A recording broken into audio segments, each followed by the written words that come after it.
All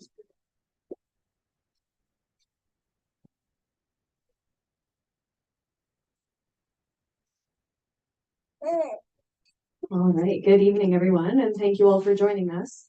My name is Alyssa Karpinka, and I'm the event coordinator for McNally Robinson Booksellers in Saskatoon. This event is coming to you from Treaty 6 territory, the traditional lands of the Cree, Saulteaux, Dene, Dakota, Lakota, Nakota, and Métis nations. Just to note that this event is being live streamed, so please be aware of the webcam to your right.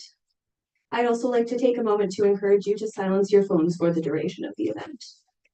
It's my pleasure to welcome you to the Saskatoon launch of Becoming a Matriarch by Helen Knott, published by Knopf Canada.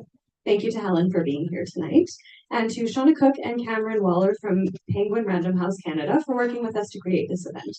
I'd also like to welcome and thank McNally Robinson's own Miranda Marion for joining us as host.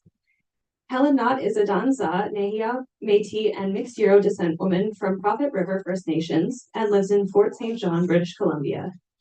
In 2016, Helen was one of 16 global changemakers featured by the Nobel Women's Initiative for being committed to ending gender-based violence. She was also selected as a 2019 RBC Taylor Prize Emerging Author. Her debut memoir, In My Own Moccasins, was a national bestseller, longlisted for the RBC Taylor Prize, and won the Saskatchewan Book Award for Indigenous Peoples Publishing. I'll now turn things over to Helen and Miranda. Please give them a warm welcome.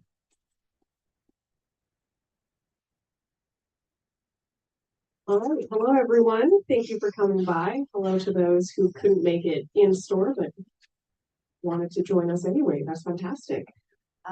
So yes, this is Helen. This is your second book, Becoming a Matriarch. So can we start with just, can you tell us a bit about your book? And I guess we can talk about like your first one as well. Kind of give us a little bit of a background on what you've written, just for those who haven't read the books yet. I do not do elevator pitches well. So anytime someone like give me a summary, I'm like, I can't do that. I don't know how to do it. I suppose like in proposal format. Yeah. So my first book came out in 2019. That was In My Own Moccasins, and I came out through the University of Regina Press. And how that book started, like someone asked me that this morning, and I was like, well, I was in the bathtub, which was like, as a mom, like my sacred space of like, okay, like the door's shut, you can't bug me. And I was in this like quiet meditative state, and it was just like this prompt of like, you need to write your story. And I was like, okay. So I got out of the bathtub and I wrote the first 10 pages of what would later become my book. And I remember showing up at this writer's program in Banff with like 30 pages. And I was like, I want to write a book. Like, I don't know how to do that. What does that look like? And I was lucky enough that at the time there was two mentors there. So Richard Wagamese was there as a mentor, and then Witia Mahara, who is a Maori writer. And I got to learn from them, and they helped me with like structure and kind of giving me that boost of like, you are a writer, you can say that, you can own that, and being like, okay. And it's funny because I was like on the plane here and I got all giggly. I was like, I'm a writer. And I think even like without published work, you're still a writer, but it's very exciting when it is kind of out there in the world and makes its way into people's homes and people's hands and Instagram and all of the things. But yeah, so I was telling someone just earlier too that when I completed that book, I didn't know where I was going with my writing journey. And initially I was like, okay, if I start writing a new book, I wanted to write something that was actually like using like the skeletal frame as like the framework. So it was like replacing a colonial framework, like an internalized colonial framework. And I started writing that, and I had maybe about 4 or 5 chapters done. And then I hit loss. And when I was faced with that loss of like losing my mom, I knew that I couldn't write that book anymore, that wasn't what I needed to write at the time. And I took a while, and I prepared myself by seasons too. So I was like, okay, because I was talking with my literary agent. I was like, okay, I'm going to write a book proposal and I'll have chapters and things for you, but I'll have it in the fall. And so like all spring, I was like just collecting moments of like, and momentum of like, okay, in the fall time, I'm going to create movement. And then it hit fall time. And probably within like a month, I created the proposal for this book and then had like the 75 pages and was like, okay, gave it to my literary agent. And this like magical thing happened where she put it out, and within like 24 hours, I had an offer and like accepted and had this book deal, which was bananas to me. And I also think that like that's like my mom and my grandma too. Creating those pathways for me, as long as I like show up and do the work, then things will kind of be cleared for me. So That's fantastic. Thank you. You've already answered a bunch of my questions already too, so that's fantastic. Yeah, I wanted to say the structure of becoming a matriarch. I really liked how there were just like so many different sections, and although like it was just everything flowed so nicely. And so what can you tell us about that structure? You mentioned that you wanted to get away from like colonial, like that kind of typical structure. Also, it's amazing that you got writing advice from like other Indigenous authors. Like that's fantastic. Can you tell us a bit more about that? yeah, I think with this one, it's not connected to music in any way, but like, do you remember like the old school cassette tapes or CDs, and there would be like interludes? So it would be like someone going off and doing like a skit, or it would be some like random music, things that weren't really related to the writing project. And I was like, oh, I want that. Like, I want creative freedom to kind of go off on a tangent and like tell stories in different ways or write poetry or whatever that looks like. And so I put that in here. So that was a kind of a permission for me to be a little more creative in this writing space as well. And outside of that, someone was like, I don't, okay, if you haven't read it, but I talk about like living life in a spiral. And I remember um, my friends saying that before of like, yeah, like everything's in a spiral, like it's not in like a straight line, and we're like this. And I was like, okay, everything's in a spiral. It was like one of those things that I would just say like everything's in a spiral, and I'm like really didn't know what that meant for a while, of being like, I know it's not like linear, like we don't heal in linear, we don't live in linear. What does that look like?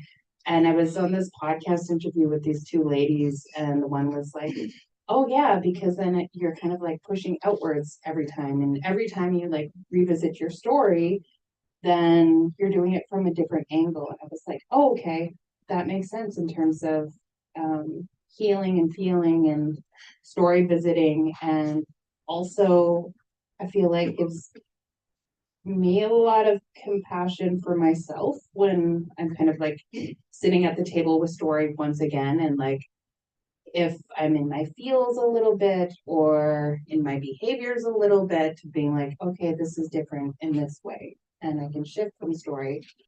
Um, I really go off on a tangent here. That's fantastic. Yeah, no, it's great. Also, I just have to say, I'm having such a hard time actually asking questions because I'm just like, like keep going. Okay, so the title, Becoming a Matriarch. What do you feel kind of encompasses the term matriarch? What does it take to be a matriarch? That's a big question. Yeah, I guess it's kind of covered like all throughout your entire book. So. Okay. And I think that depends on like what tribe you come from too, because there's different ways that tribes interact with like matriarchy in general. Like if you come from a matrilineal community, like if you're, so for example, like on the coast, then your family line is like strictly through your mother's, right? So it would belong to whatever your mom's clan was.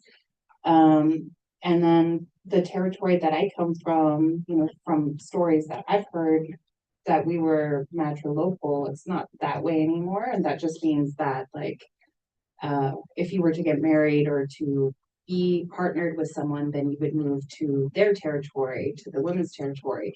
And that made women like the placeholders of knowledge. So they knew the stories, they knew the spaces, places.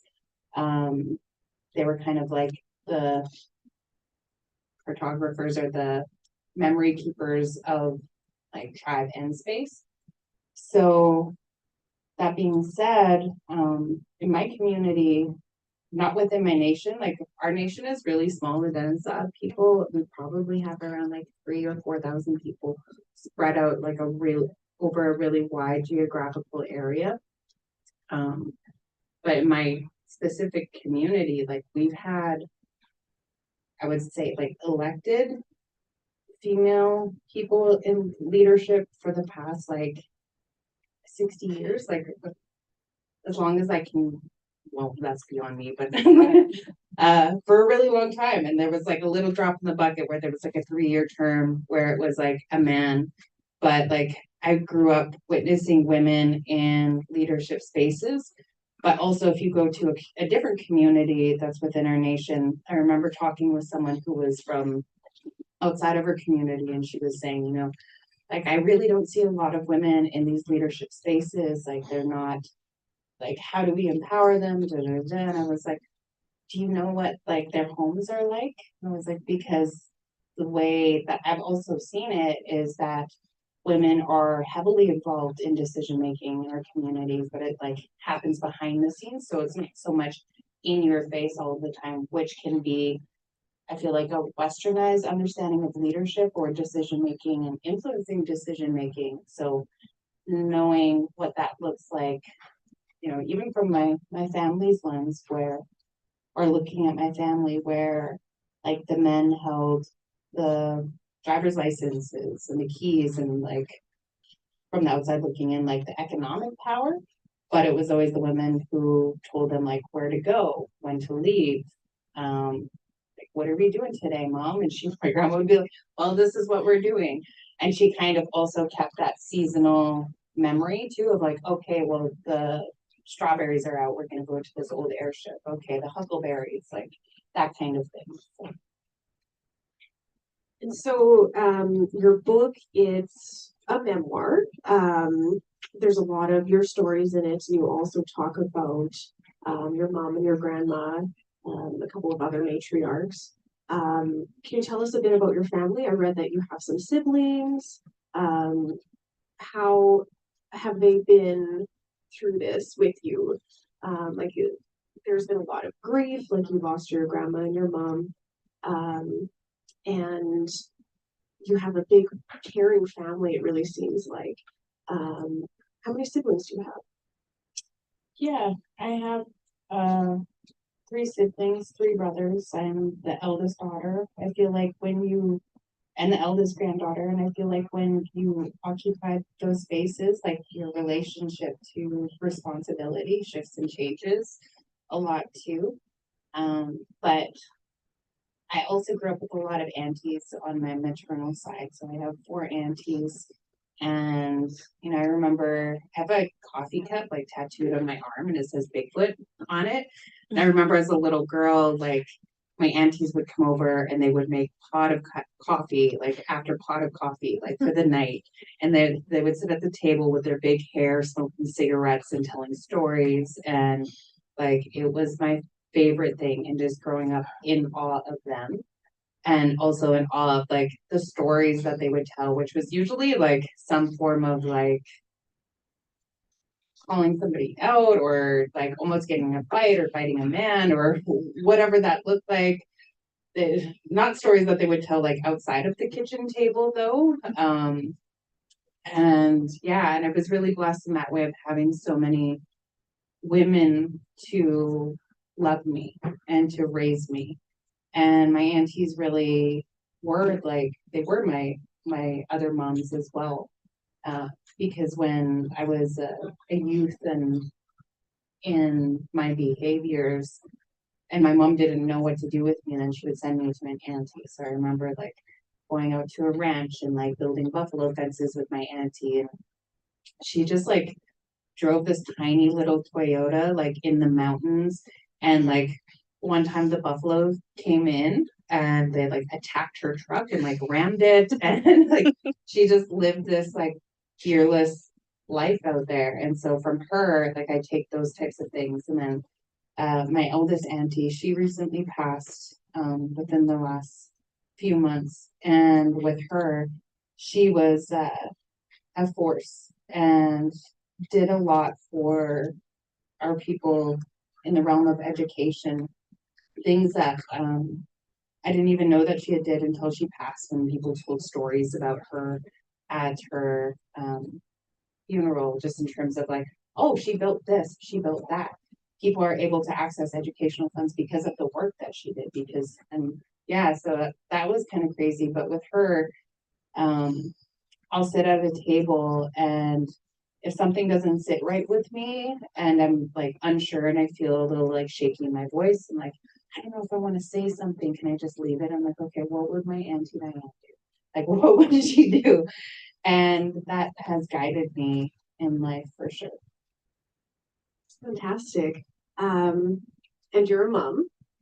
You have one son. How old is he now? He'll be 16 next month.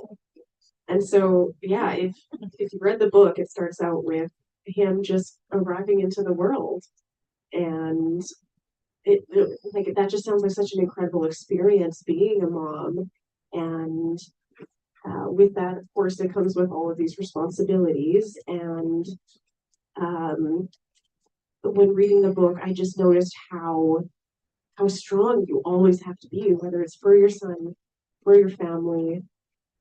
And I just want to say, good job.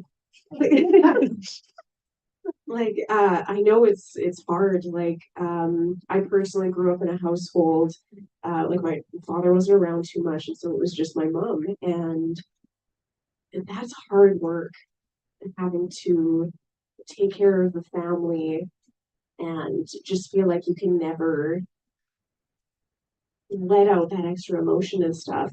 One of my all-time favorite chapters in here is when you go to that specialist. And not only was it just incredible the emotion that you were able to release from it, but it was funny as well.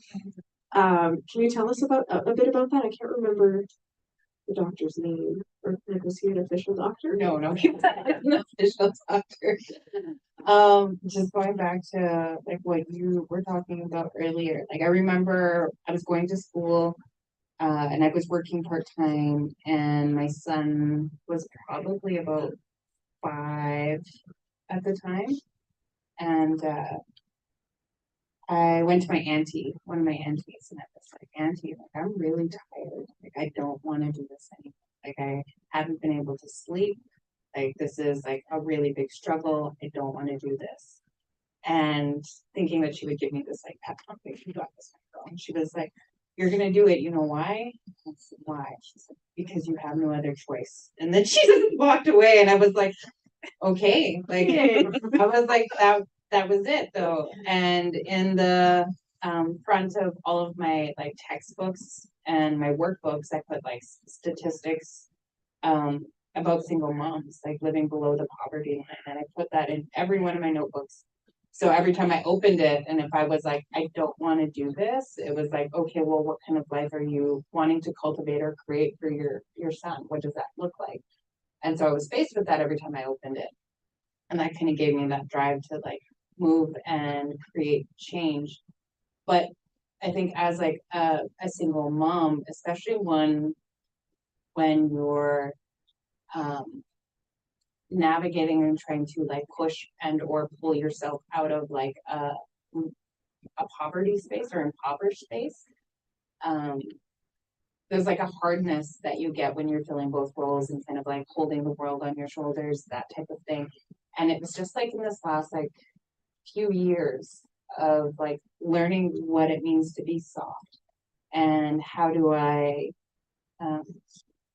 hold that softness and express that softness in my relationships and like be gentle. And it's so funny too when you think about like how much like there's this quote that says like no one will ever know how much violence it took to get this soft, something like that.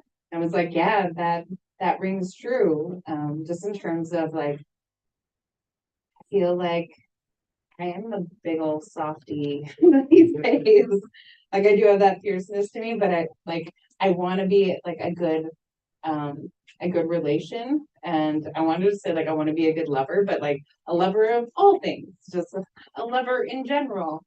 And that's what my aim is. And when I was in Guatemala, and that was actually just after my first book came out, or just before it came out, maybe just before it came out, I'm not sure. I was down there and I went and seen a fellow named David E, who I was looking for a massage, but he did this therapy and I was reading up on it before I booked a session with him. It was called Aminate. And it was described as like a combination of breath and body work. And it was like, okay, well, we worked together, and there was all these reviews about like David E being like life changing, and I see him every time I come to Guatemala, and all of these things, and I was like, okay, like I'll see David E, I'll see what's up. And I made this appointment, and then the next day I ended up taking an Uber to see David E, and I was traveling by myself because I pretty much always travel by myself, and ended up going outside of Antigua, like further and further, and it was getting darker and darker. And I was like, I don't know where I'm going. I'm going to meet this man, like in the middle of nowhere, for some like body work healing, and it's getting dark. And we got lost. And so I had to call him, and he's like, I'll go wait outside. And like David E has this really big voice, and I'm not gonna try to do his accent because I'm not, I can't. But he has this really deep voice, and he's like, I'll be outside. I'm like, okay. So we turn the corner, and there's like this giant, like 6'4" man, this Israeli man, like standing there, and he's like, okay, like come in. And so I get dropped off, and I follow him into this place, and he's explaining to me, he's like, do you want a glass of water? He fills up a glass of water, and I'm sitting there, and he's like, we're gonna go into the middle. Like I have this room in the middle of my place, and he's like, and we're gonna get to work there. And he's like, it's really loud. He said, but like this room is like soundproof so the neighbors can't hear. I was like, okay, like this guy is crazy. What am I doing? And I'm like, oh no. And I'm trying to gauge in myself like what the alarm bells are, like because I have come through trauma, so I will sometimes see danger when there isn't danger. I'll be like, okay, what's going on? So I have to take a moment to discern if this is like real danger or if this is just like my memory. And I'm like, okay, he seems like a good guy. So he takes me into his room, and there's a massage table there. And he says, okay, well, you're going to lay down here. And he said, and what's going to happen is I'm going to push on a part of your body. He said, when I push on your body, I want you to take a deep breath, and you're going to breathe to that spot I'm pushing on, and then you're going to pull a sound. And he's like, and that sound will come out of your body. And he's like, and so when I do this, sometimes people growl, sometimes people like yell, scream, all of these different noises will come out of their body. Yeah. Okay. Said, all right. I said, so, and then me, like, we're sitting there and he's telling me this in his big voice, and like my shoulders are caved in a bit, and I'm like finding myself becoming small. And he's like, are you okay? And I was like, yeah, no, I'm okay. So I pull my shoulders out and like try to take up a little bit more space in the room. And then he's like, okay. He's like, you'll get undressed, you'll lay on the table, so you can leave a bra on if you want. And he's like, but you take your pants off, etc. And then I started getting like small again. I was like, this is really scary. And he's like, Helen, are you okay? And I was like, yeah. And he's like, no, no. And he brought himself, like, wheeled over and put his knees to my knees. And I said, okay, give me your hands. So I gave him my hands. And I said, Helen, like, I'm only here to help you. I'm here as a helper. I will not harm you. Like, I'm going to hold the space with love and with care. And I just started crying. Like, I was like bawling. Like, okay. And he's like, hey, are you ready? Said, okay. So he leaves and I get ready and I lay on this table and I'm still kind of like sniffling, and I noticed that there's this ice cream bucket on the floor. And he comes in, and I was like, "What's this ice cream bucket for?" And he said, "Oh, well, some people like they end up like the snot coming down and like spitting and drooling." He's like, "And so that catches it." And I was like, "Okay, like that's not gonna be me. Like we're not going that far." Thinking like, I don't know what I was thinking. That would be something like nice and easy that we were gonna do. And it wasn't. So we like get to work, and David E starts pushing at different parts of my body, and I'm realizing like how awkward feeling it is to do this process of like pulling sound from body. And I was like, I just need to get through this because I have signed myself up for this, and now I'm stuck here like with David E in this room. And so he like push on a part of my body, and I breathe in. I'm like, okay, pull a sound, pull a sound. And then he'd push in a different part, and I'm like, ah.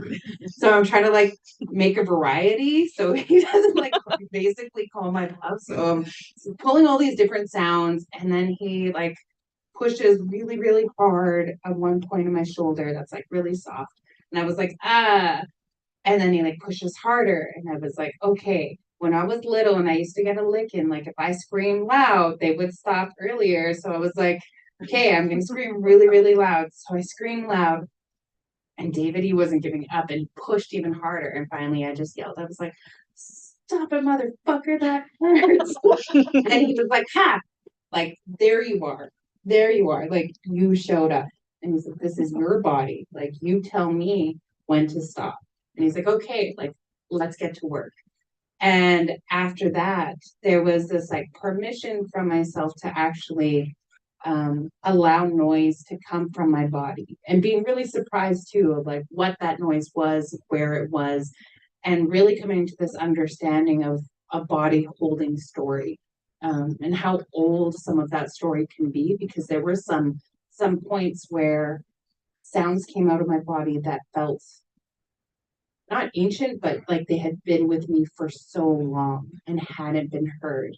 So I did end up like blowing snot into the bucket, and I had like my fake eyelashes on, and like by the end of it, like one was like hanging down. Like, it was a mess. But it was such powerful work that I still remember and still employ in my own like healing today. Yeah. I just had to ask about that because that was my favorite part of the book. Just like not only the scary situation, like you're in this different place, you're trying to work on yourself and healing, and then you're like, what am I getting into? Only to have it just be such an incredible experience. Like, not only was that really brave, but also like, heck yeah, I'm so glad that you're able to get through that in the end, and yeah, just a little bit of fun and goofiness to boot. I want to go back to some of your like writing process and stuff. So first your first book was from U of R Press. Did you have any kind of like local connections, or you were just kind of like looking for different places to publish? Like, how did you go about that? Yeah, that actually happened. I find a lot of like in my life, things just happen kind of like maybe not by chance, because I put in the work and then the moment shows up. So I'm very grateful for that. And it reminds me of I was in Vancouver one time, and there was this woman from Chehalis, and she was talking about something that someone in her family had told her, where it was like, if what you're doing is right, if what you're doing is good, then what you need will find you. I feel like my life has been a reflection of that. And I met a woman named Shelley Wire who was doing uh, a program, an Indigenous like women's program in Blackfoot territory. And I met her in Montreal, and I told her like, oh yeah, like I'm writing a book. She's like, okay, cool. And she's like, well, what's your book about? So I told her, and she had a podcast. And I was on her podcast before. And then that was it. Like, it's like, okay, talk to you later. And then maybe it was like a few months later, she's like, so I was at a literary festival, and I was like, cool. She's like, and I pitched your book. I was like, well, what? She's like, yeah, I told these people like about your book. She's like, and there was like two people that I connected with. One was he was with U of R at the time, Bruce Walsh, and another person at a different press. And she's like, yeah, they want an excerpt. And I was like, really? And she's like, yeah. I was like, okay. So I sent them an excerpt, and then U of R asked for the full manuscript, and so I did. And then within like 3 weeks, um, my book had a home, which was pretty amazing because I know, it's not easy outside of that. And there were like, I did try to go through the normal literary agent route, which was like a lot of space and time and wasn't really panning out. But yeah, it happened in this like really magical way. And Bruce with U of R, I think, I don't know, he just like took a chance on me. Do you offer writing workshops? Sometimes I do. I don't know why I do. My son asked me that. He's like, "Why do you always sing everything?" I'm not even a good singer. Yeah, sometimes I do. It's not super often. Sometimes it'll be a seasonal thing. I kind of like after the new year stepping into spring, for that type of stuff. And yeah, Have you thought about writing a book of poetry? I just noticed that some of your poems were just they're so beautiful. I did initially, like in my mind, there was like a order of books that I had wanted, and like there would be a fiction, there would be a poetry, then there would be like an academic book. Like no more academic book. I don't think I want to do that.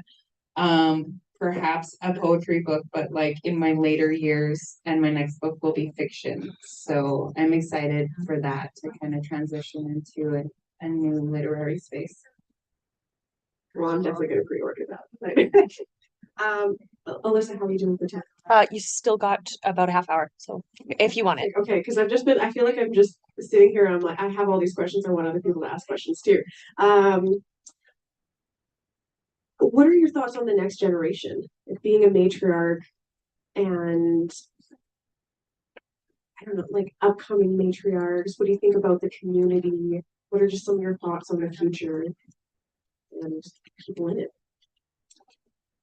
Yeah, I think that I think with every passing generation, more space is being open for people to step into themselves in the way that they know how. I feel like the role of a matriarch is never static either. People have their own gifts and their own abilities and their own way of carrying themselves in the world too. I was with Angela Sterritt, who wrote Unbroken in Victoria last month, and I remember like listening to her talk, and I was like, wow, like she's so fiery, like she's such a badass. I was like, I really like that. And then she's like, text me after, she's like, I really want that grandma spirit you have. And I was like, okay. So I was like, it takes all kinds. It takes all kinds. But also, you know, we step into roles in very different ways, and there's like room at the table for all of those different types of like personalities or strengths that we embody for sure. And then just in terms of like I think of like what I want for my son as a mom, and for me it's just like simplicity. um when you come into the world and you're handed a set of like marching orders that includes a lot of like trail breaking and um, shifting of like behaviors or healing of like old wounds and things that have you've inherited, you just want to be able to clear enough space for your child to dream and to dream as like simply as possible too sometimes. So for my son, I'm like, if you want, to work 9 to 5 and have like 1.5 children and a dog and a picket fence, like I want that for you. Like I want you to like just to be able to like live and live in love. I think that there's a lot of beauty in that, and that simplicity sometimes is a luxury as well. So, yeah.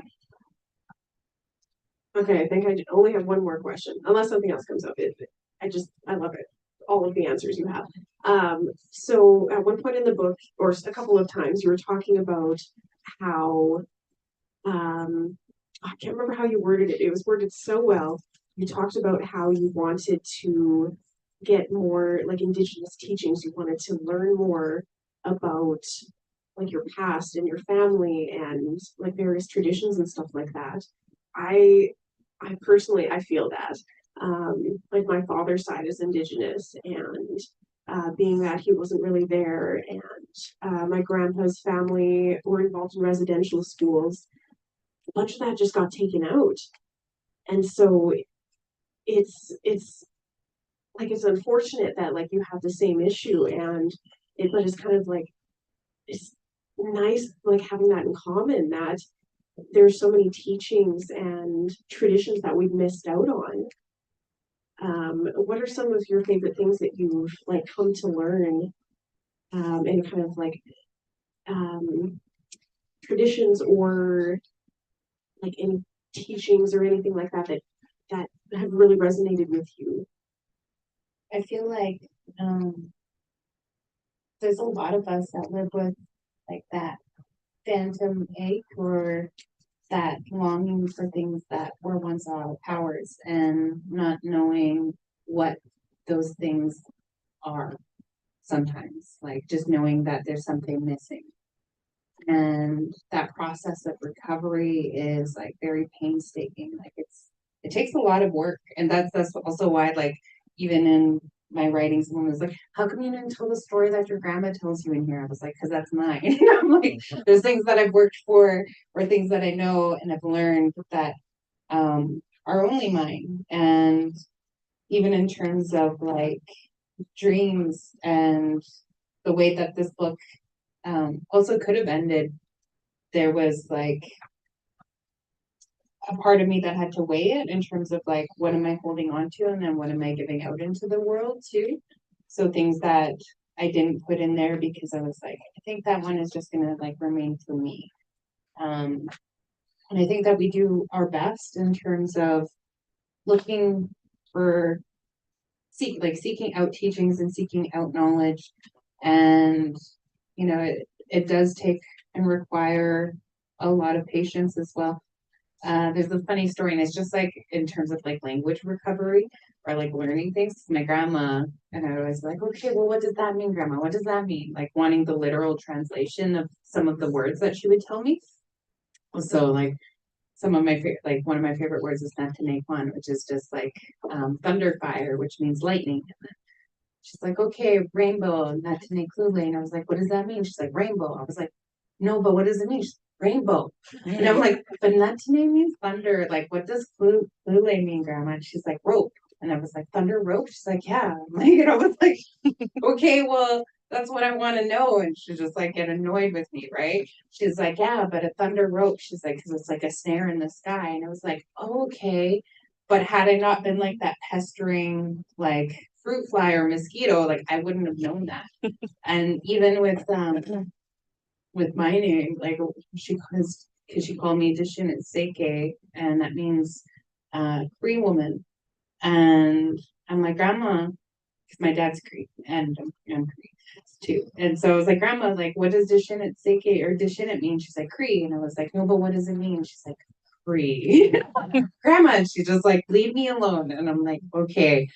And I was like, okay, I'll probably never know, because she passed on. And there's other people that I could ask, but anyways, when I was working for the Indian Residential School Survivor Society, I was in Terrace, and I was doing work with families impacted by MMIWG2S, and I have a girlfriend who's Simsian and Telten that lives there, and I was like, can you take me to your grandma's? I was like, I'd like to meet your grandma. Like, I love grandmas.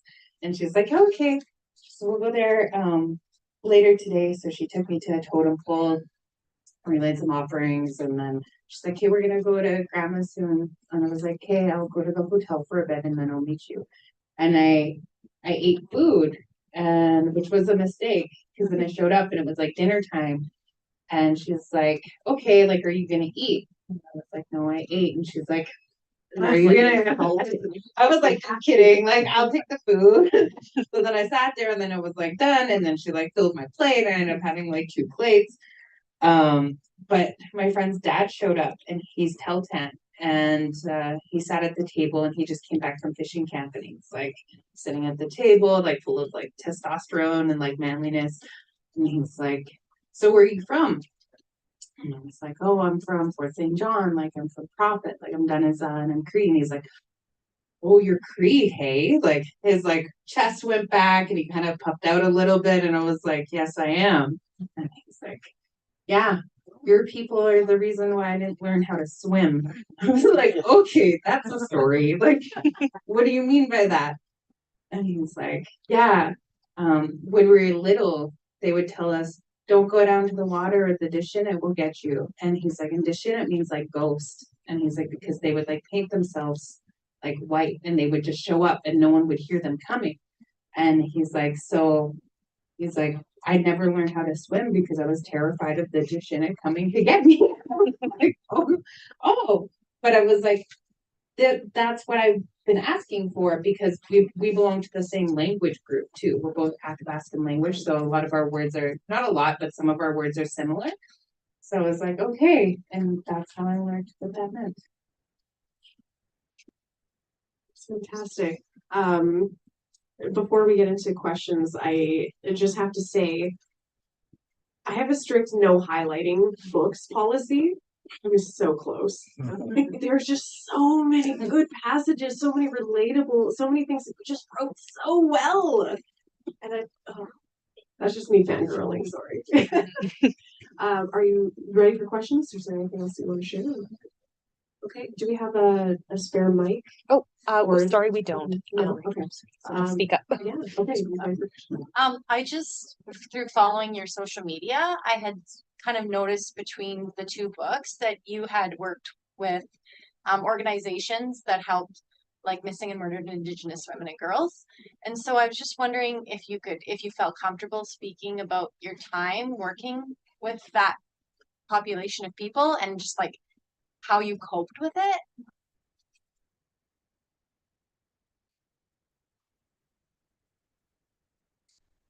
I feel like that position, like I was put into that position with purpose. And before I ended up working for IRSSS, because it was when I was working with them, I was doing some contract work and I was meeting with communities and talking about services that families could utilize that have been impacted by MMIWG2S. And there was a young woman there, and I remember she was like so bubbly, and she was talking about, we talked about fry bread, like the old, like, what's better, baked bannock or fried bannock, and talked about her journey into culture and dancing in her traditional way. And she was just amazing. And she really left an imprint, if I can remember that, like that conversation. And it was almost a year later that I ended up working for IRSSS. And she had gone missing in that time. And I ended up working with her mom. And I was able to just walk alongside her. And I feel like that's it, is like you just it's an honor to be able to walk alongside people in their journey and to bear witness and to give whatever moments of softness and tools and help and anything from your toolkit that you can give. And I feel like I was in that position specifically to journey alongside her mom for some time. And yeah. So I feel like that work is work that's an honor.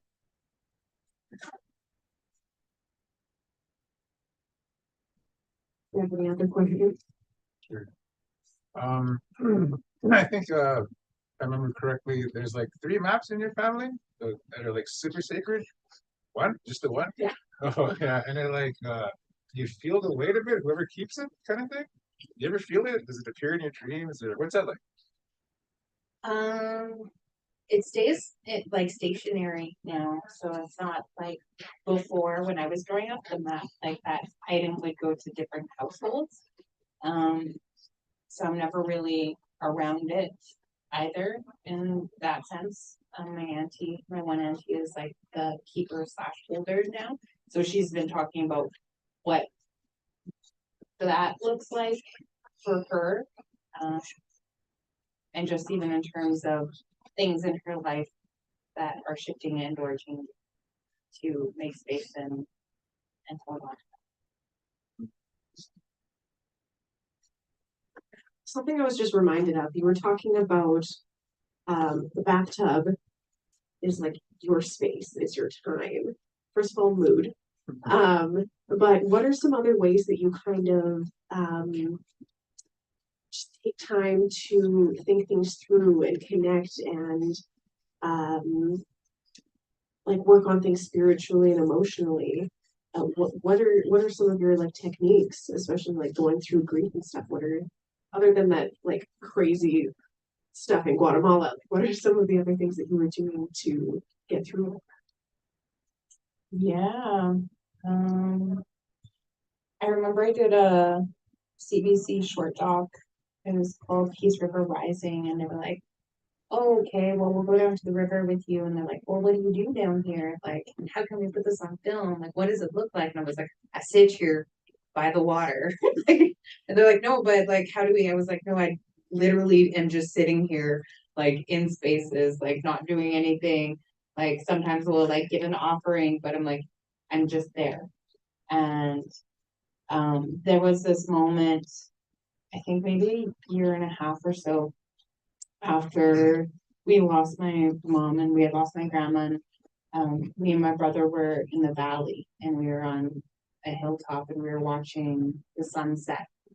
And I just remember having this feeling of like, this is how I know I'll be all right in terms of like being in relationship with land, of like, I know I can come here and have this moment and like a quiet moment to watch the sunset. I can be rooted in territory.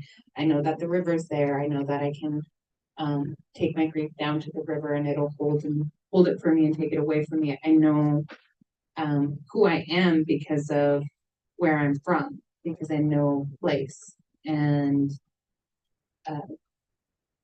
yeah, I don't know if that makes sense. Like understanding myself in a constellation of relationships and how to care for myself and how to be well in that constellation.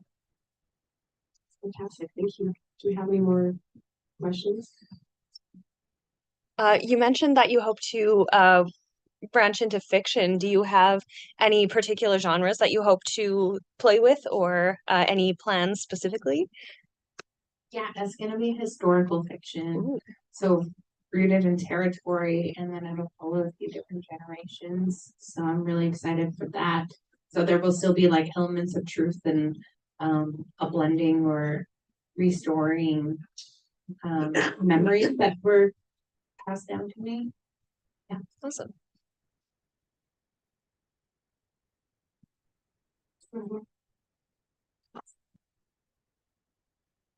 A little bit nervous to ask this, it's kind of as a young woman also sees herself as a of sorts and wants to write a book. No idea what to do. What kind of advice? They just start. It's almost like that starting point, right? But I feel like we're always looking, especially when it comes to creative endeavors, like always looking for people outside of us to give us that like go ahead, or this is what you can do, this is what you can't do. But it's like as you get older, you realize that adults have always just been winging it. Like they know to some degree, but I think even with writing, so giving yourself permission to create as you want to create, and then knowing that like a book that ends up in your hands is the result of like so many edits and also editors, like people reading through and being asking questions. So I had an amazing editor for this book who was just like, what about this? What do you think about this? So I think sometimes when we end up with something in our hands, it can be kind of intimidating, but understanding like a lot of like even my first drafts were like dot dot like insert something cool here dot dot like really bad first draft. So I think knowing that, you know, just tell your story. And also I talk about it in the beginning of my first book in the like intro where there was a Karina who just came back into my life again.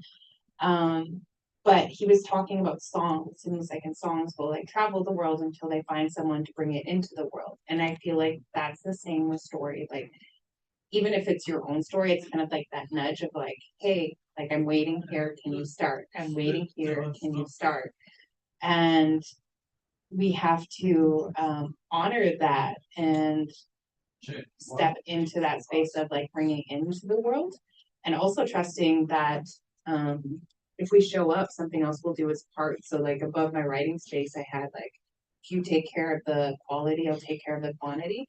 So for me, that was like, as long as I show up to write, like the quality isn't so much up to me, like it'll come through the efforts. And even with this book, like I'd sit down and be like, okay, mom, okay, grandma, like you can come and write this book with me. And then I think it was the last like quarter or so that I wrote on my own, where I did kind of call them into that. I was like, okay, I'm learning how to be in the world like on my own.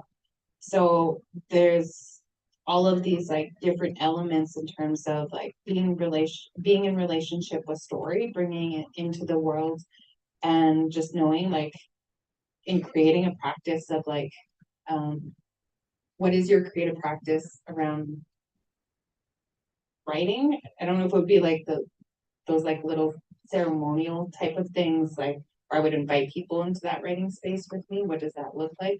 Because then it's not just you, right? In that space too. And I also think that I was telling someone the other day, I was like, yeah, when this book came out, I went for a drive and like the sky was like the color, but like the colors of the book, and I was like, oh my god! And there was like even like a little part of a moon. I was like, oh, that's so pretty, and it was like so happy, and it was like talking out loud to like my mom, and was like crying around, tears of joy. But it was this feeling of like, okay, like you're doing what you're supposed to, and like your gift will be like freedom. Like you're gonna have freedom because you're doing what you're supposed to. So if that's something that you feel like you're supposed to do, then I feel like do it, and all of those other things will line up. Plus writing is like so therapeutic too. Just so nice to just get the words out on paper, especially if like you feel like you can't talk to anybody about it. There's always that piece of paper. It's always there. Do we have any more questions before we finish up here? Okay. All right. I'll Just say a quick word. All right, I'd like to thank Helen for being with us tonight and sharing, and to Miranda for hosting. We have copies of Becoming a Matriarch on the desk to your right or right behind me here. And if you'd like your copy signed or if you'd like to say hello, Helen will be happy to meet you up here. Thank you all for coming out tonight, and please join me in giving a round of applause to Helen.